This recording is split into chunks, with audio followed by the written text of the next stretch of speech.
We're going to discuss back to school and current global trends. What's new and what needs to be done in reaching out international standards for better governance of government schools and government-assisted schools, among other things. In the studio to answer these questions and more, we have Abraham Nicholas Kamara, a digital entrepreneur, coach and mentor, counselor and coach on skills acquisition, career growth and development. Good morning. Thanks for joining us. Yes, good morning, Fabian, and good morning, co-presenter. Yes. You do have concerns about the current trends. Let's hear them. Let's start the premise on that. Yes, it's about a week now when government schools and private schools have been resumed to look at the new curriculum 2025 to 2026. But the question and the purpose of we here to discuss about what is new and what must be done and what community stakeholders should be doing in order for us to aid the free quality education. I'm speaking based on data, based on research. For instance, an argument that has been going on private schools and government schools. And all of us know that because of the trend, the focus, passion of teachers and other stakeholders within the school management, we realize that for the past 5 to 10 years, private schools have been doing very good, outstanding in all public examinations. As opposed to our tenor, when we realize that top schools, government schools like the Bo School, the Anwash, the St. Francis from McKinney, the Boca West High School, Morado, these are schools that are owned by government, although assisted by Catholics and other stakeholders, but they are the outstanding one. But now all of us can attest that you can only have maybe 1 or 2 candidates outstanding. When you look at the average passes, you realize that the mass failure are centered on what on government schools. So our research is based on what is responsible. Yes, some of them are top-notch. They are known by most stakeholders. We want to go down deep to see what is the key elements that are affecting those quality. Is it that the number of students in the classroom, or the general that teachers in government schools are not well paid, or they are not having the passion, or maybe the setting up, or the management? So all of those are indicators that we are doing research. But fortunately for us, we find out that there are things that are more perennial, more serious than just those 5 I've highlighted, that are eating into the fabric of out of the free quality education that have been pushing since the former government of out of the APC and to the present government of out of this SLPP. We realize that it's not about policy statement, but it's about actualization of out of those policies, which key stakeholders are being like a challenge towards achieving all of those policymakers and manifestos. So we are engaging into what? In a community-driven engagement to see how can we aid this free quality education, because when you look at the ratio between government schools and government-assisted schools as to the private schools, we realize that 75% of out of Sierra Leoneans are on the government schools.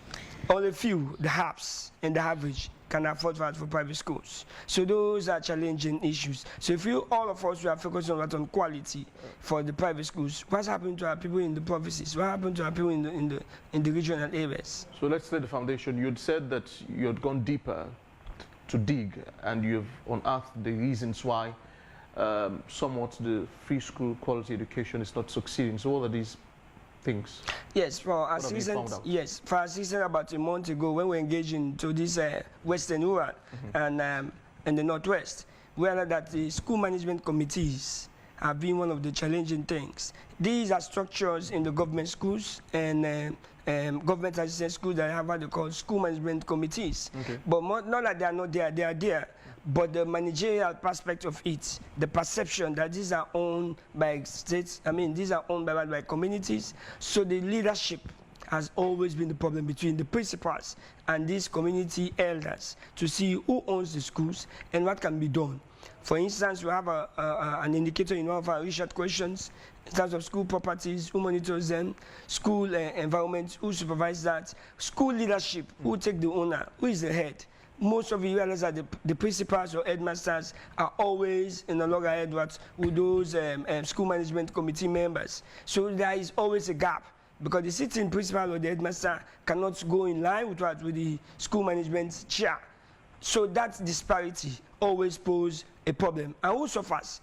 The pupils. Who suffers? The students. Because when those two big guns are not in the same footing or same platform, there's going to be a mismatch in terms of administration, resource allocations, and cash management. What type of individuals characterize that committee? What sort of people? For the school management committees, yes, most often when we realize for our government schools, they have community leaders, they have former let's say the old boys or old girls of those schools. We have religious leaders, and we have representative from the councils and from the Ministry of Education.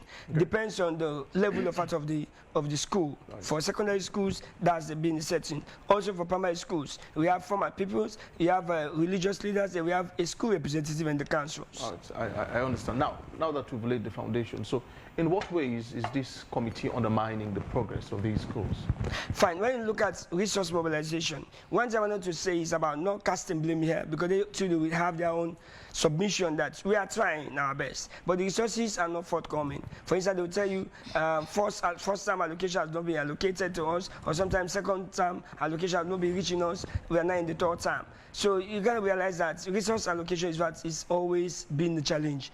Almost 60 to 30% of the school we visited, the submission is always on resource allocations, subvention that are being the challenge. For instance, they will tell you about we have these free quality education books. We have this free quality of resource for like feed the students. They will tell you yes, they are doing it, they are receiving those funds, but the timely delivery of those funds are not forthcoming. Then when you look at the principle, they will tell you they don't count them, but they will not be able to reach, and that this is supposed to go give. So they tell you we would almost go into another semester, into another term. So those mismatch always creates delay in terms of what the beneficiaries getting the right resources at the right time. So you can realize that resources that have been allocated for first term, they can only enjoy them on second term. So outsiders will benefit from those allocations. Second term allocations that have been given for now within the second term, they will not come till almost in the entry of the third term. So they're going to be like an influx of those resources packed in store, for which the people or the students who should have enjoyed those resources, they are not the one enjoying those facilities. So there is always a gap between quality, expectation, and reality. So you can't get what you want, and quality goes with money, and quality goes with strategic resource allocations and strategic resource management, which has been the lapse between the principals or headmasters and the school management committees. There is always a blame game. Then bring them, it then at the store. When it comes to ourselves, they only tell me where school don't go second time, or those kind of explanations are almost in all of the schools that we went to reach at. But the purpose of we being here, we are calling on government that they are doing their best. Education is the key to the world. Some of us, they said this about 20 years to us. We thought it was just a fallacy. It was just a word of mouth. But we have realized that when you have a quality education, you have got access to the world. Particularly when you have a quality one that you can able to sell out to the public as a commodity. So now, let's focus on the community driven. So we have a campaign that gets your teacher, promotes your school teachers, and also buy a bench or buy a block for your school. We went just around we are not even going deep yet. Just western, rural, and northwest. My brother, it's pity that school pupils are still sitting on ordinary block in the classroom. They are still on their shelters. Whose fault do you think that is? That one is a perennial. All those stakeholders we interacted, they will tell you, that's why this thing we don't do for the past 10, 15, 20 years. If you are to blame someone, the school's management, the government, the free quality education package, which of these stratas or sectors would you blame? To me, I want to say all of us are responsible. Because, for instance, if I went to school for instance, I went to St. Francis Secondary School, they have known how much input St. Francis have done to me. If I'm an outstanding person, I have the right to go back and sponsor. That's why I'm so much, in admiring of two schools in this country, the female schools, the Aniwash and the convent. We saw what they did. We saw what the Aniwash did. That's fundraising. That's why we are here again, to inject entrepreneurial mindset into government schools, the innovative mindset into government associated schools. Let's stop the blame game. If we continue to blame now, we cannot get results. What have passed, let it pass. Now we are here now to bring in innovation, a community-driven style, as is happening in Ghana, as is happening in East Africa, Kenya, even in Kigali, that all peoples are the owners of their schools.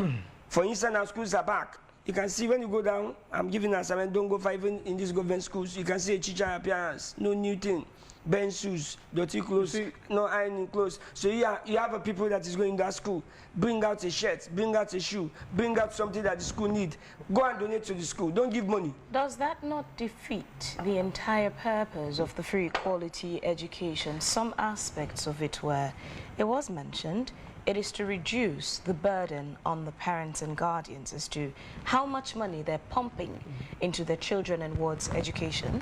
I'm always saying money is not the only solution towards free quality education. Three things that we find out is about the passion and the motivation of teachers. You seem to be talking more about the money, about all pupils donating to these schools, giving back money, the money that Aniwash raised, the money that convent raised. No, our driving is about giving physical cash. It's about resource mobilization, logistic support. The cash than the standard. No, I want to say it's not about the standard. They will focus on the standard: input, transformation, and output. When you inject infrastructure development, you inject in logistic support. There are teachers who have passion. They have seen that you can support them without waiting for their salary. There are teachers who have been dressed by former students. There are teachers who have been giving out laptops by former students. Trust me, these are motivational tools that we cannot wait for government for them to intervene. So those are the drives we are injecting or calling on all peoples, from the Kabbalah schools, the Bo schools, Magboka, all over those districts. Let's go down to our communities to see that teachers have been encouraged, because not all of us can come to the city to have those white-collar jobs. Our teachers need support. Our teachers need encouragement. Our teachers need recognitions. But most of us will go and blast them. Most of us will go and discuss them, and also even show off as some of us that they are not qualified. But those that are qualified are not willing to be in the classrooms. Those that are qualified don't have the passion to go and deliver. So those teachers that have already volunteers to take that place as a career, we the old people and community members must engage in the community school driven management. That's a new scheme, Fabian. Nicholas, let me come. Sorry. You didn't get the chance to answer what I asked you earlier. Yes, because of... Part of everything you've said, you also mentioned encouraging parents and guardians to also be involved by making donations. So I asked you, and I'll ask again, doesn't that defeat portions of the free quality education purpose? Yes. Reducing the burden, the financial burden on parents and guardians. To me, based on our research, does not shift the burden to parents. We are calling on those who can afford, those who have excesses that they can give to those teachers. I think the free quality education is saying don't Many of those you just described have their kids in private schools, not in public schools or public assisted schools. So, yes, but the comedy here is most of these teachers that are in the private schools are not former students of those private schools. They are all emanating from the government schools. And a lot of us that are saying that schools, people that are in private schools are all coming forward from those government schools. Because 15 years down the line, 30 years down the line, government schools are the envious places. Those are where the quality was there. So those mismatches is what we are going to find out and digging out. From the realities that we are getting, Fabian, yes, they are telling you about poor salary, poor condition of work. It's all over, even in government, parastatals and everything. Now, to your question, it doesn't undermine the free quality education, because we are calling on all peoples, all girls, all boys of those Kankele Islamic secondary schools, both secondary schools, Magboka secondary school, to give back to those teachers. There is not like an influence from from them to the teachers, because they are not, directly beneficial to this. That's not happening currently? Well, that's why I've already alerted some schools. Like when you look at the Aniwash and convent, they are doing so much in terms of development, infrastructure development. When you go to a convent, you see one of the most finest building was constructed by old peoples. When you go down to Aniwash, you see that fundraising creates an international recognition. So this is a scheme that we're talking about. We're about to call a school crowd-funded management. These are new philosophies in West Africa that have changed the perception of the East Africans. That's why we are bringing those same spirits. A community-driven resource mobilization. If Fabian and my brother there, if we keep on waiting for government to reach out to the whole Sierra Leoneans, trust me, the complaint will continue, the gumbo will continue, because government has a lot in their heads. And the resource allocations and the resource availability, there is always a disparity.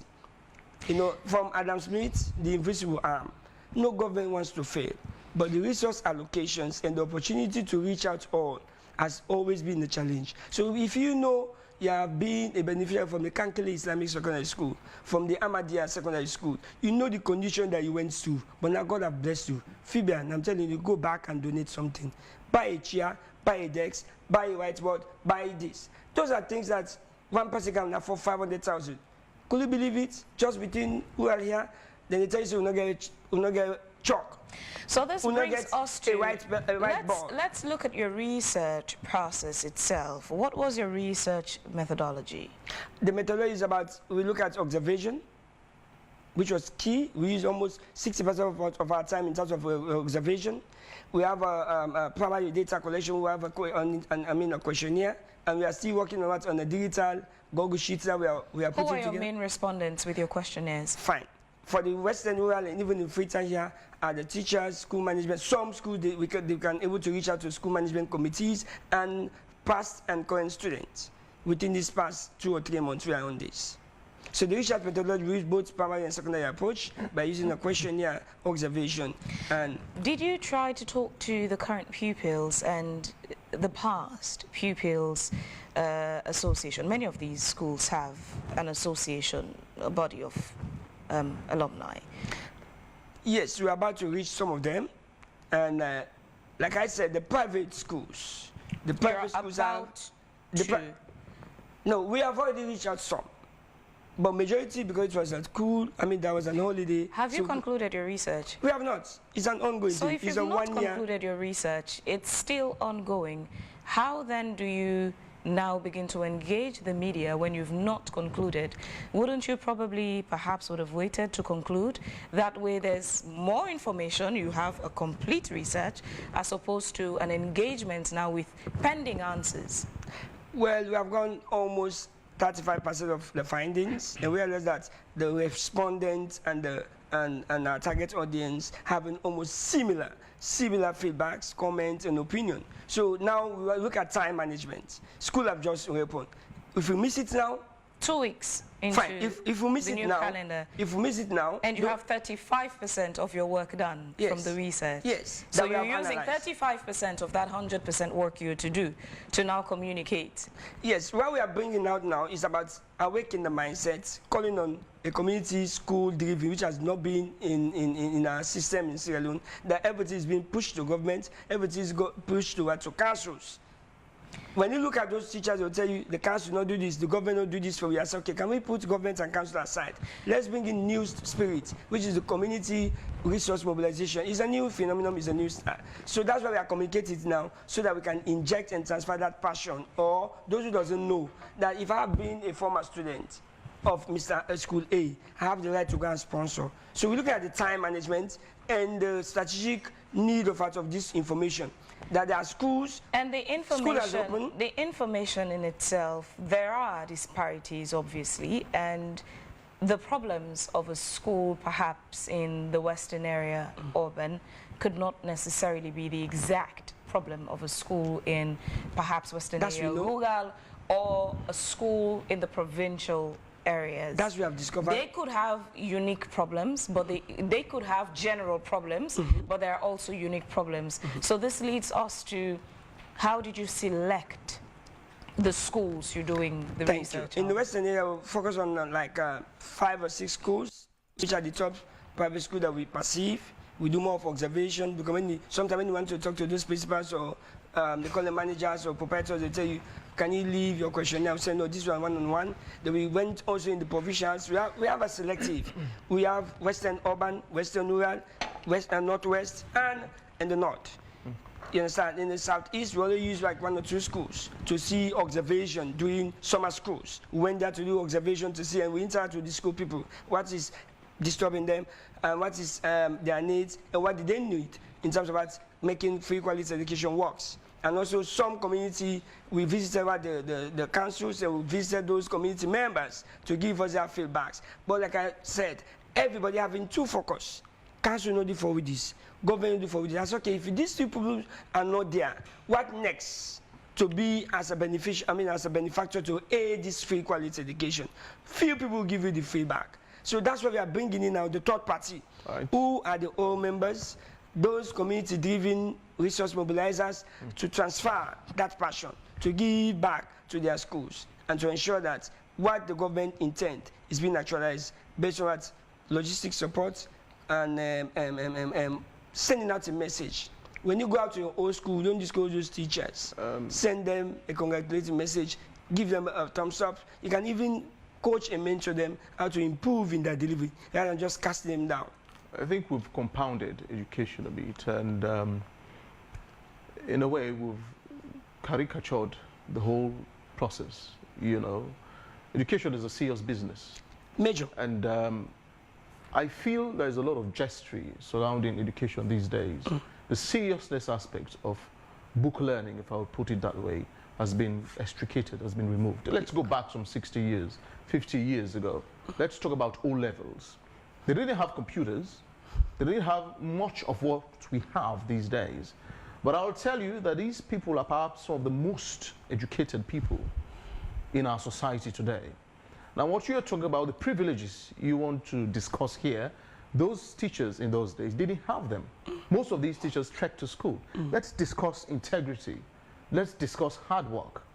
Let's discuss purpose of teaching. Why are you a teacher in the first place? Yeah? Willingness from the students or pupils to learn. How willing are you to read? Great. There was little electricity those days, you know. Much of the, how should I say, the bulbs that were being used in those days were not as sophisticated as the ones we're using now. Most of our guys use pan lamp, quote unquote, yes, pan lamp, you yes. know. And some of them even developed sinus from reading, yes, hanging over those lights, those lamps for long hours. I'll tell you, the process was quite excruciating. It was hard. You know, it's serious business, but that has been removed. So, you see, comparing what you're talking about now and looking at the picture that we've left some 60 years ago, there is a huge disparity. It doesn't make sense. Okay. It's about entitlement more or less these days than putting the actual work, don't you think? Yes, that's the problem of we young Africans. We are in a generation of urgency, desperate needs of achieving everything within a second. Don't you think these are the problems? These are Rather the than brain. talking about, you know, I understand. No disregard to what you're saying. I respect that. Teachers should look good. They should eat well. They should dress well. Yes. I understand. Yeah. But what Phoebe was asking you even, there is this free quality school education that came to perhaps unburden some of the burdens that are, you know, plagued teachers, the parents, you understand, and these schools. Now, this free quality education, mind you, caters for textbooks, free food, you understand, uniforms, bags, and the likes, and all of these, including tuition fees. All right. So if all these components are included in this free quality education, why are we talking about, you know, resource raising mobilization? funds Yeah. for these Fine. schools? Because we have observed for the past 20 years, we have school quality education. Now we have free quality education. All of these have not reached to the target audience or to the target beneficiaries. Who are the beneficiaries? The students. Those are the provincials. Those in the last suburb. They are not enjoying all of these. Some of them they are just policy statements. Some of them they are not actuality. But I'm not here now to investigate. What I said. The very provinces you're quoting now produced the best students in those days. And they didn't have all of these privileges. That's what I'm telling you. So fine. So can I come back to the comparing the old and the new? Why we are taking that part? Because we have worked about 20 years has not been achievable based on policy statements and the actuality.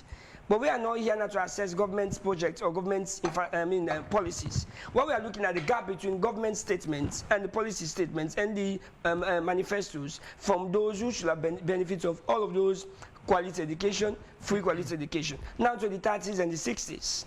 The key in our own research again, we find out about the integrity. We find out about passion, we find out about honesty, we find out about ownership. It's not there. That's why I also want to call on young teachers. If you know you don't have a passion for you to become a teacher, don't go into the classroom, because you are destroying a nation, you are destroying a generation. Like Nelson Mandela once said, if you want to destroy a nation, you don't need to go to America to bring an atomic bomb. Just go into the classroom, and that's what we are experiencing now, my brother. There is mismatch between quality intention and quality output. Currently, we are having an issue out of the worst government schools and the private schools. You know, there is always a saga, but let's dig into that discussion. What is responsible again? We have looked into the resource mobilization, individual characteristics. Africans, we need to wake up and go back and see what our fathers have done that made them great. But the thing is, now we have got a new evil, the digital realm. I will say technology have created a big opportunity for us young people to learn and see what we have never had an opportunity. Our fathers have never got an opportunity to get a first-hand information from the UK, from US, within the twinkle of an eye. But for us here in Africa, we are misusing them. You're talking about studying under a lamp, studying under dark shade. Our fathers doesn't have that, but they know education was what was a project. It was a lifetime project that if you score it, when you get it with a passion, it's your own. But yeah, we have a huge number of school people who doesn't have passion to learn. To me, I always say, like, now the parents and the force the people for go school. So when somebody doesn't have a passion for what he's doing, Steve Jobs once said you can only grow and have a benefit from what you continue doing that you love. But people go to school, they don't love what they are doing. People go to colleges, they don't love what they are doing. They just follow, they copycat. So the issue of our school management, quality, and resource mobilization has been the key perennial issue about what the mismatch. Again, I ask you, who would you blame? All these things, now that you've comprehended what you're saying. All of us. It's a deep thing for us to say. You cannot blame me. I'll tell you, my kid is different. All what you're saying, you are talking about privileges and rights. I'm talking about people who are willing to learn, who are serious, who know where they are coming from. You understand? Irrespective of the school you attend. Let me tell you something. I attended the government hotel. Yes. I attended the West African Methodist Collegiate School. You would never know this until I tell you. Yes. You see, because I was serious with what I was doing. The privileges were not there, you understand? That's what I'm telling you. In most cases, you don't have it all in life. The same You have to make do with what you have. The people you're quoting in the provincial areas, they are some of the most serious people we have in this country. But they don't have the privilege now to sell out and bring down quality. But comparative studies would tell you that those are the places where the brains are coming from. Wise men come from the east. Myself, well, I wouldn't put it that way. You know, I don't want to sound political, but I'm just telling you. It's about the east because of us as our own there region. are not much distractions. Right. They actually read. Okay. By 6, 7, they are indoors reading before they sleep. When they wake up in the morning, they rehearse as well before they go to school. So that's what I'm telling you. All right. So partly, for me to answer your questions, who must be blamed? The parents. The parents? Yes. Okay. One of our findings, parents have a less attention on reviewing or asking the kids after coming to school. And one of our research will find out that school people always manage themselves, particularly when they move from GSS to SS.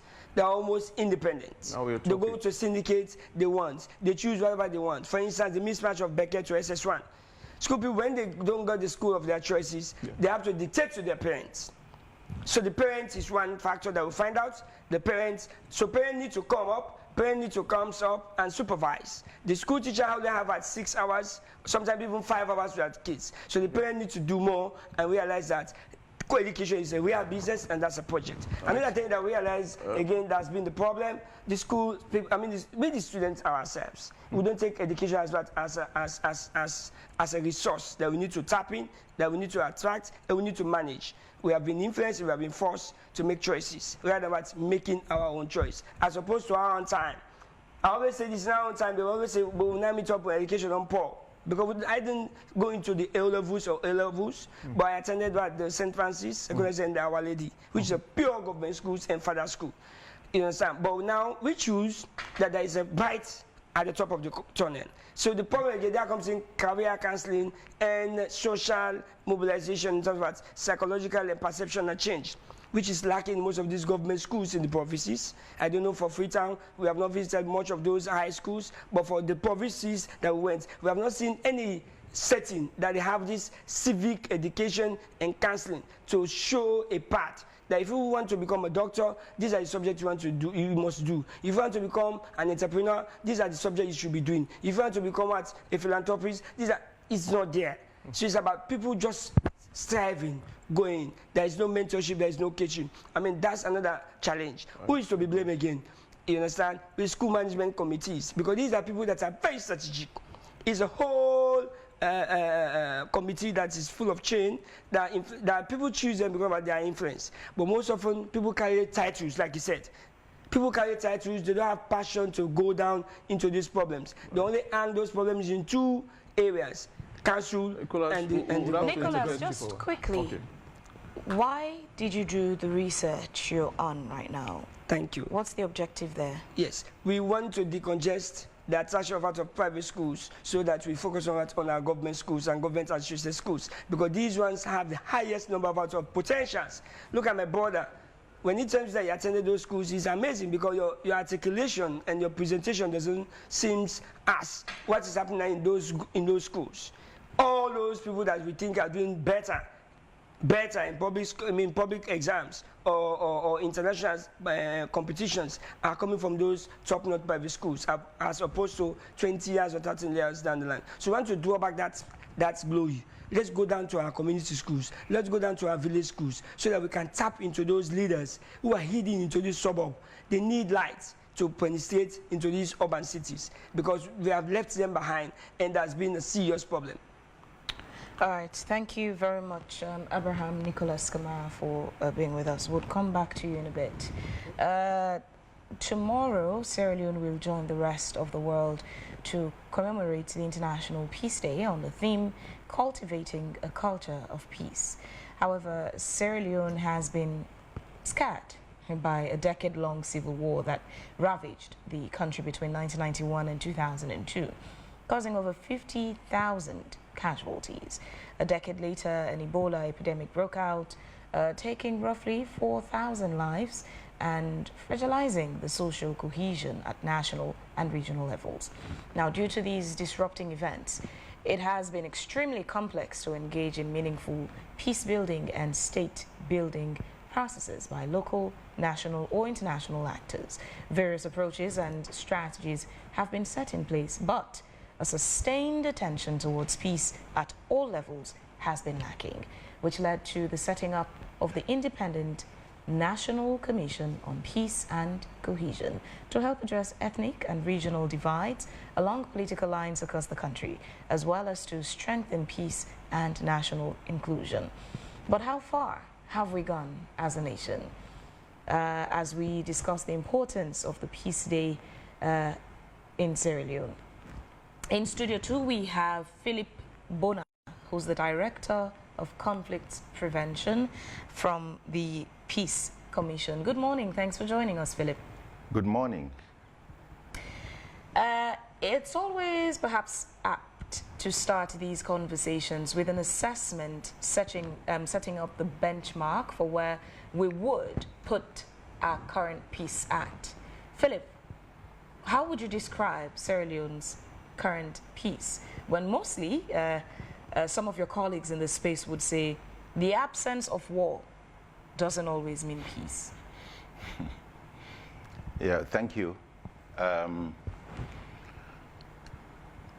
It has been a long journey from 2002 up to this point in time, where we've been more or less enjoying relative peace up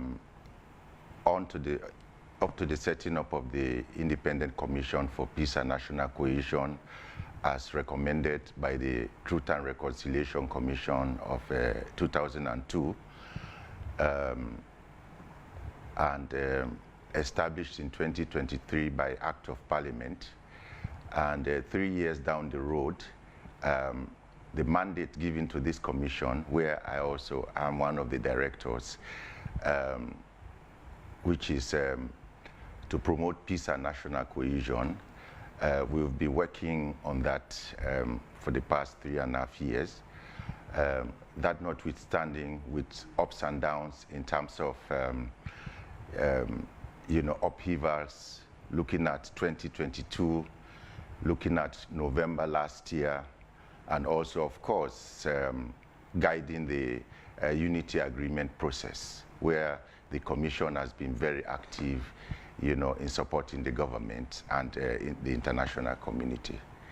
So coming to the International Day of Peace, which you just mentioned, which is tomorrow, the Commission is taking the lead on that too, in trying to celebrate this UN International Day Philip, of Peace. would look at what the Commission is going to do to observe, commemorate, celebrate, whichever it is, the Peace Day.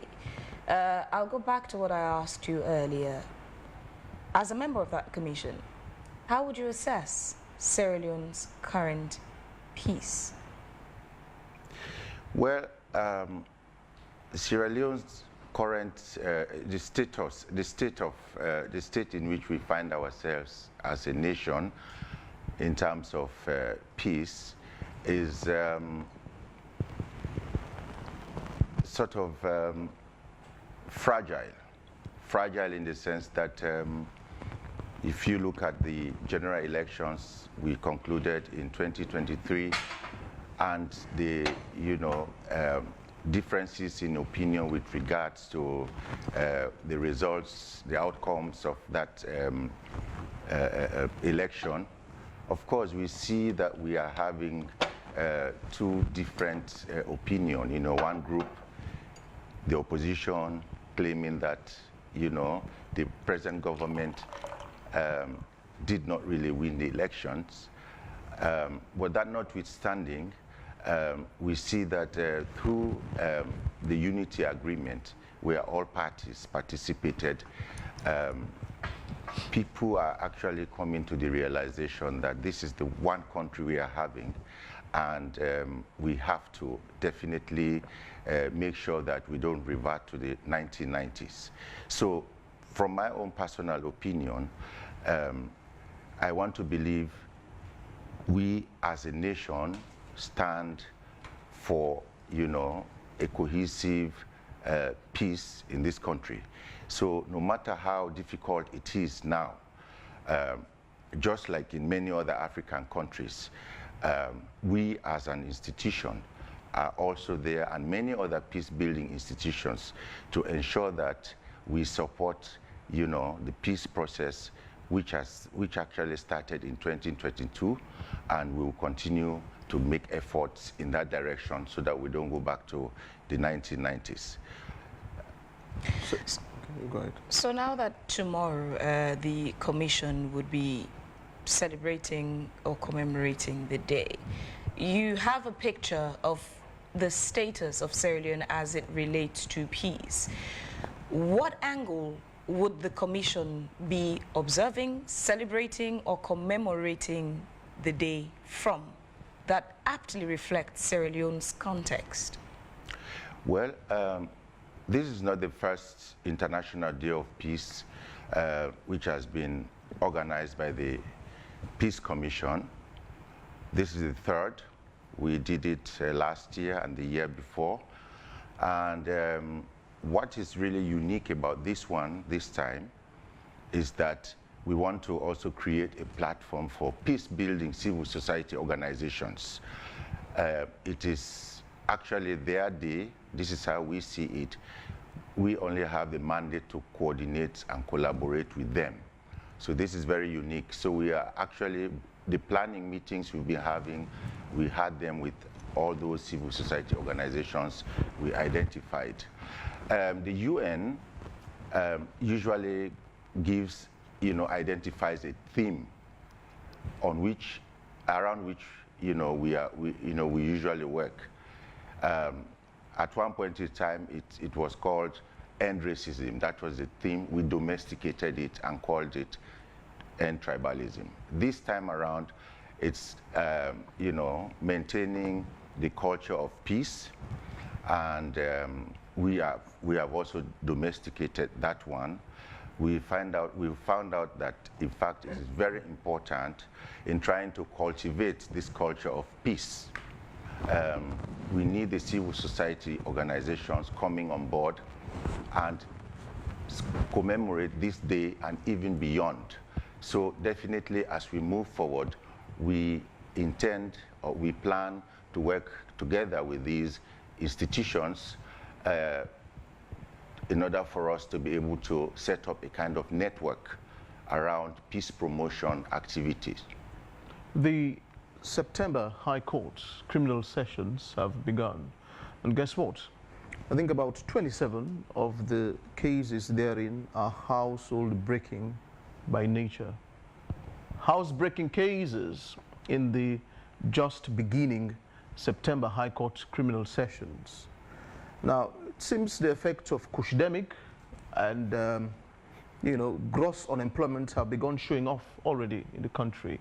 These are two major issues that are driving national violence and undermining national peace. What are you doing as a commission? Well, it is not only one man's business, this issue. Almost everybody is affected. Our kids are really going down the drains because of the abuse of, substances which have actually, taking a lot of them off track. And that is why the Commission is teaming up with various institutions, ministries, departments, and agencies with regards to how we can tackle this problem. But it is really a problem where everybody is definitely required to participate in seeing that we abate it. Parents, religious leaders, traditional leaders, the government, the security forces, and many others. So we here also are aware of this problem, are aware of this issue, and we want to also make our own impact through the various peace monitors we have around the country, who can also, promote the peace messages, promote also the messages surrounding the dangers involved in push abuse. Since you're speaking in hypothesis, are these things practical? We've not been saying much. That's why I'm asking these questions. Well, of course, I agree with you, and also it's really a dilemma the country finds itself. But efforts are being made, like rehabilitation centers. The government is really making efforts. Parents are making efforts. You go to any street corner in Freetown, Bo, Koidu, Kono, Makeni, and all over the country, this issue is really a challenge. It's a challenge, it's a dilemma for all of us, including the security sector, who are also making efforts to counter, especially the trafficking of these materials. But we've got to a junction where really every Sierra Leonean citizen should be involved in, trying to counter it. Let's go to statistics. Sierra Leone's performance on the Global Peace Index, I'm sure you've been following it, has worsened over the years, dropping from 52nd in 2014 to 58th in 2021. Now in 2024, the report ranked Sierra Leone 66th out of 163 countries, reflecting a significant decline from its 47th position. That was in 2023. Now, you see, it's been dropping 19 places downwards, which is a problem. Yeah. The indicators are not supporting any of what you're saying here in the studio this morning. Yes, that is all the more the reason why it is very important that we really start working towards peace building in this country. What ways? In what ways? Well, such as, working on how we can abate hate messages, hate speeches. The social media, you and I know, especially last year, around the elections, the hate speeches created so much problems for the people here in this country. Shops, will just close down for a couple of days because of the threats that came, Yes, I agree with you. In the Mano River Union, we were leading, according to the Peace Index. Now we dropped. In West Africa, we were number 2. We dropped. You see, so the best thing we can do, like such an activity like the International Day of Peace, these are moments where we want to appeal to the people of Sierra Leone, say, look, peace is the only way for us. If we are not peaceful, investors will not come, there will be no development, children will not be able to go to school, and many other, developmental activities will come to a stall. So it's actually, again, here I say, we don't want to work in isolation. We identify, the peace-building institutions around the country who are also very, very concerned about this development and see how we can work together with them. Speaking about identification. Sorry? Speaking about identification. Yeah. What has the Commission identified as perhaps the top 3 threats to Sierra Leone's peace? Well, it could be more than 3, but I think one of them is, the political. We look at the political aspect of, threat to peace here. We see that the 2 major political parties, there's need for them to really come on the table and really try to realize the fact that this country is our country, and that's the only country we have, and they should forget about their political interests, especially the politicians, come to the table and see how they can table, a way forward with regard to peace promotion. Another area we already spoken about it is drug abuse. Drug is really a problem in this country, and it's a threat. If we really don't try, if we don't step in there, what I see in those attire bases, I'm a director, but I see myself as a social worker here, going down to the attire bases and those areas to see those young people, the way, no perspective, no future. This is a potential, and most of them never experienced the war. So it's very easy to cajole them into,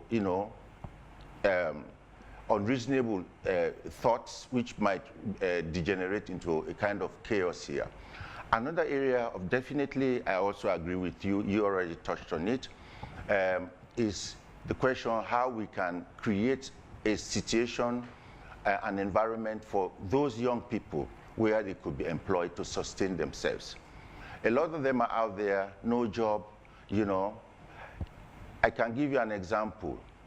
Those boys in the parking, in the parks, if they get a keke for you, you are obliged to give them something by force. Mm-hmm. If not, you're having trouble with them. That tells you that, in fact, they are really, it's a kind of survival of the fittest in this case. So these are areas, and many more. If you go down to the mining areas, where you are having, illicit mining, like gold mining areas, you are having a huge population of young people there without control, without leadership, setting up their own institutions and governments, in those forests.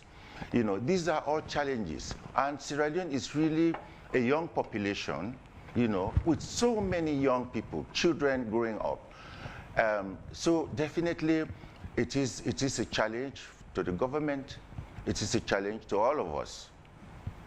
All right, gentlemen, we're going to read out some of the messages on our Facebook page, and we would give both of you turns to respond to the messages that relate to your conversation. Vicky V. Escalon says, but perfect peace is never found anywhere in the world, but building peace deliberately by the people themselves makes peace possible. Frederick Bilal Mansoure, Sierra Leone is living in a fragile way. We are not at war and we are not at peace. The politicians have succeeded in dividing us by regions and tribalism. The problem will only be solved if the 2 main political parties see themselves as one. Bernard Fomolu says, we have to make education desirable. People are perceptive. Most people can't visualize their future without having a good external environmental trigger to help them visualize their future post-completion of studies.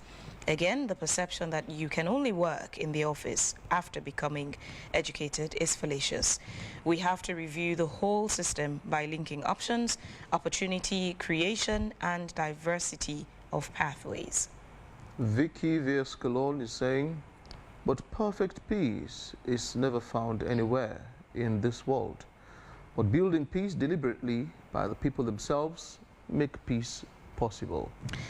Mosdi is asking, so are you saying the hidden agenda behind the government's promised free quality education was to get the old pupils of our schools to come in, do the heavy lifting? Notwithstanding giving back to your communities, including our schools, is highly encouraged and has been done in many schools as we speak. Bernard Formulo is saying we have to make education desirable. Yeah, I think I just read You've that. just read that, okay. Mistake from Duzak is saying, indeed, efforts and the commitment are missing in our educational sector, and the willingness of the pupils to learn is missing, while the commitment from the teachers is also missing, which is having a negative effect on our education sector over the years. Mosdi says, these guys sabi talk, but when the hard questions come, they either don't have an accurate or any data at all. If you read this from Eddie Grant, Mr. Nicholas, most of these schools have old boys and girls settings wherein they do contribute or raised funds to support their schools or teachers. This has been there for ages, so I see no need why you should trumpet it. Eddie Grant again says, I don't get it up till now. Is Mr. Nicholas trying to say students gift teachers as a sign of motivation or morale booster for their services rendered? Kyo Bobo is asking, talking about conflicts, when is ECOMSIL going to deploy?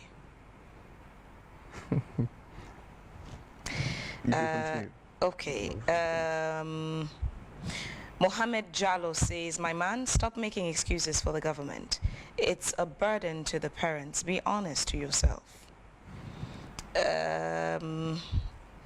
Lamin Dainke says, let justice be prevailed in all aspects of governance. I think because of time, we'd have to limit to those the messages to that. We'll start with you, Nicholas, for your response. Okay, topmost, we look at the external environment. This is very key to influence the school learning and even the students themselves and all those people that are in school. So I think that's why one of our research indicators is also looking at what is responsible buying free quality education. That's what I meant about infrastructural donation, infrastructural contribution, logistics support. That's going to support the environment itself. Somebody said the old People's Association has been there, yes. For the urban cities, we know. For big schools, we know. But we are talking of the low privileged community schools that most of us we are not proud of. When you look at the primary schools, the junior secondary schools, most of us we are not proud of them. Most of the school people's associations are more active from the SS level to SS3. Those are the things that most of us we are proud of. But now we are calling on from the primary school. That's where the problem lies. Because the foundation of any student depends on from your nursery and your primary schools. Any other thing is just an addition and modification.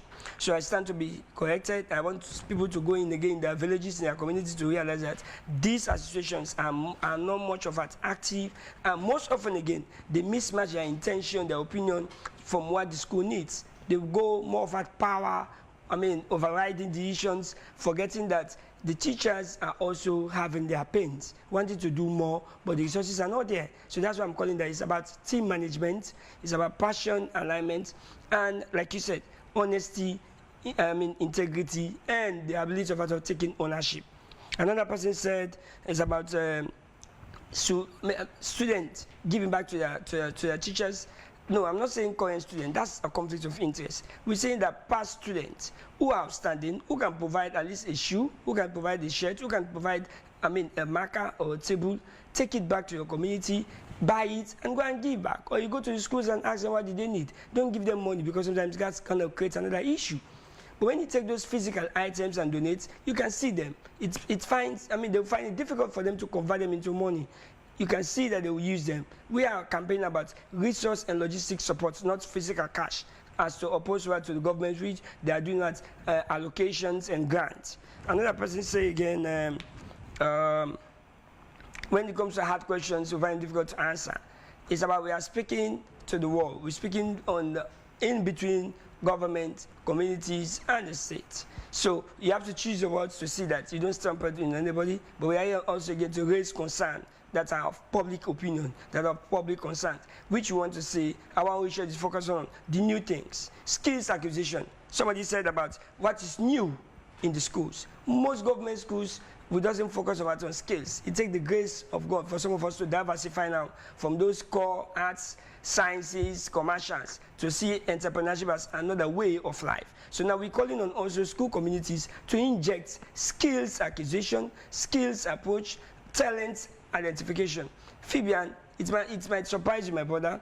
We went to schools, they told us it's been like 3 or 4 years I've never done Thanksgiving, neither award nights. You know, those are, they also have this. What reasons did they give you for that? The resources are not available. I say, leave these councils. Forget about the government. Won't you create something? It's about Thanksgiving, and award doesn't mean millions for students. It's about recognizing those young talents, those young leaders, recognizing them by giving them just a certificate. But everything is centered on these two people. The councils or the government. So now we are encouraging principals, owners, and school management that, yes, that's the responsibility of governments, as the manifesto speaks and our constitution speaks, but let's take into what has been a beneficiary to the East Africans, to other countries like Ghana, Nigeria, where they have what you call community-driven crowdfunding approach, which is a new thing to Sierra Leone. That's why we are here, to inject this entrepreneurial-driven thing, even though it's a government school. But let's come back and do resource mobilization and transfer those passion and help the community schools so that we can move from just moving all of our schools, people from government school to private school. Not everybody can produce. Thank you very much, Abraham. Yes. We'll also get you in subsequent editions, especially at the completion of your research. Yes, you're on it. All right, we'll head to Studio 2. Philip, your response to the messages? I definitely agree with most of the statements presented by various individuals. Definitely, peace comes from within. I'm saying this based on the premise that there is no factory and no laboratory where we can manufacture or produce peace, no formula for it. It is the people themselves who should come together to say, yes, we really agree, we want peace, we want to be peaceful in our country. Definitely, I agree with the next presenter who says, yes, the politicians are also an issue, and that the two major political parties who are the major protagonists here in this country should really come to the table, like I also highlighted at one point, and map a way forward to see how we can, as a nation, as politicians, as institutions, promote peace and national cohesion in this country. It's not one man's business.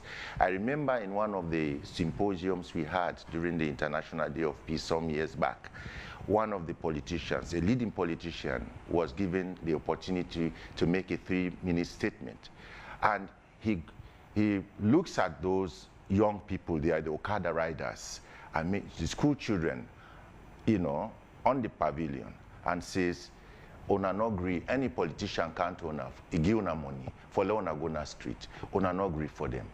I was emotionally touched that a politician who is also sort of, having his own ambitions, coming out clearly and saying, we the politicians, we really one of the faults them. I'm using the Creole parlance here. So definitely, it is everybody's duty. And this is what you and I are doing. AYB, the Peace Commission, we have an MOU, a peace platform together. Why are we having it? We are bringing in stakeholders to come and preach peace, talk about peace. Religious leaders, traditional leaders, every week we are together. We also have agreements, arrangements with various other institutions, including ministries, as to how we can all talk about this peace. It's definitely fragile, no doubt about it. But we don't want to get back to the 1990s. If God willing, we want to move on. Of course, don't get me wrong, right? Sierra Leone, you know, despite the fact that the peace index has dropped, I still will assure you that there are many other African countries where it's even more fragile, you know. But that notwithstanding, we are talking about our own country. So we should make peace with the fact that other countries have it worse. Ma? We should make peace with the fact that other countries have it worse. Definitely, we are looking at our own. We are looking at our own situation in this country. Do you think it's okay to think that way? Sorry? You think it's okay to think that way? No, and not because at all. Others are no, worse, not at all. That's what I wanted to just say. That notwithstanding, we are focusing on our own country to make the situation better, you know, to really create better livelihood for our people, and we shouldn't compare. But the peace index is definitely in comparative terms. That's where I'm coming from. Thank you very much, Leone. He is the Director of Conflict Prevention at the Peace Commission. Thanks for your time this morning talking about peace.